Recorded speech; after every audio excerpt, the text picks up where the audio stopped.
শুকনো চালের গুঁড়া দিয়ে আজ আমি প্যানে চিতই পিঠা তৈরি করে দেখাবো। স্বাদে গুণে অতুলনীয় হবে। আমরা তো সাধারণত দেখা যায় কড়াইয়ে কিংবা সাজে, লোহার সাজ কিংবা মাটির সাজে তৈরি করে থাকি। আজ আমি প্যানে চিতই পিঠা তৈরি করে সেটা আবার দুধেও ভিজিয়ে নিয়েছি। দেখেন কতটা নরম তুলতুলে হয়েছে।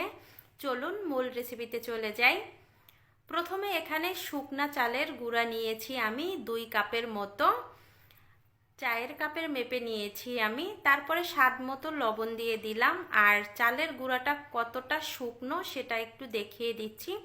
এই চালের গুঁড়াটা আমি বাড়ি থেকে নিয়ে এসেছি। এখন এখানে দিয়ে দিলাম কুসুম গরম জলের চাইতে একটু বেশি গরম জল। অবশ্যই শুকনো চালের গুঁড়া দিয়ে যদি চিতই পিঠা তৈরি করতে চান এই টিপসটি অবশ্যই ফলো করতে হবে। কুসুম গরম জলের চাইতে একটু বেশি জল দিয়ে আমি 5 মিনিট মাখিয়ে নিয়েছি। অবশ্যই 5 মিনিট ভালোভাবে মাখিয়ে নেবেন। মাখাতে মাখাতে দেখেন আঠালো ভাব চলে এসেছে। আঠালো ভাব চলে আসার পরে এখানে আর একটু জল দিয়ে দিলাম। জল দিয়ে ভালোভাবে মিশিয়ে নিয়েছি। এবার একটা ঢাকনা দিয়ে ঢেকে রেস্টে রেখে দিব 10 মিনিটের জন্য। 10 মিনিট পরে ফিরে আসলাম, ঢাকনা তুলে নিলাম। এবার হাত দিয়ে আবারও একটু মেখে নিচ্ছি। এখানে আর কোনো জল দিব না আমি। এখানে দিয়ে দিলাম 1 চামচের অর্ধেক পরিমাণ বেকিং পাউডার। অবশ্যই বেকিং পাউডারটা দিবেন। বেকিং সোডা দিলে এটা খেতে কিন্তু ভালো লাগবে না। ভালোভাবে মিশিয়ে নিয়েছি বেকিং পাউডার। এবার আমি একটু দেখিয়ে দিচ্ছি ঘনত্ব কীরকম রেখেছি। চাইলে এর চাইতেও আর একটু ঘন রাখতে পারেন আপনারা। এবার চুলায় চলে আসলাম পিঠা ভাজি করার জন্য। আগে থেকেই ফ্রাই প্যানটা গরম করে নিয়েছি।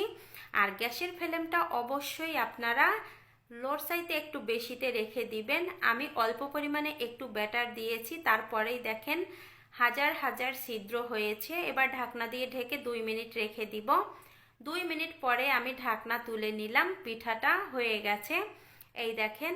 আর ফ্রাই প্যানে কিন্তু তেল দিবেন না, তেল দিতে যাবেন না। আমি কিন্তু তেল দেইনি, এমনিতেই উঠে গেছে।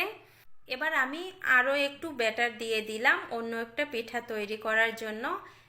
পিঠার ব্যাটারটা দেওয়ার সঙ্গে সঙ্গেই ঢাকনা দিয়ে ঢেকে দিবেন।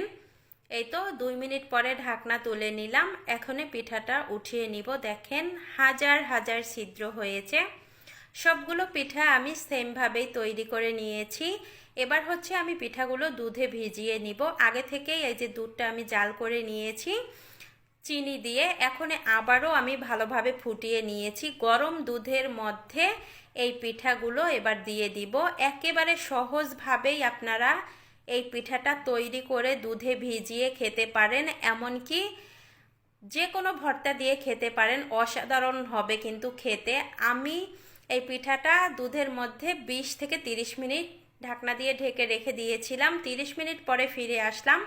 30 মিনিট পরে দেখেন পিঠাগুলো একেবারে নরম তুলতুলে হয়ে গেছে। আমি একটু ভেঙে দেখাচ্ছি। এই দেখেন মানে ভাঙাও লাগেনি, ধরার সঙ্গে সঙ্গে একা একাই ভেঙে যাচ্ছে, এতটাই পারফেক্ট হয়েছে। আপনারা বাসায় একবার হলেও এভাবে ট্রাই করে দেখবেন। আজকের ভিডিওটা আমি এখানেই এন্ড করলাম।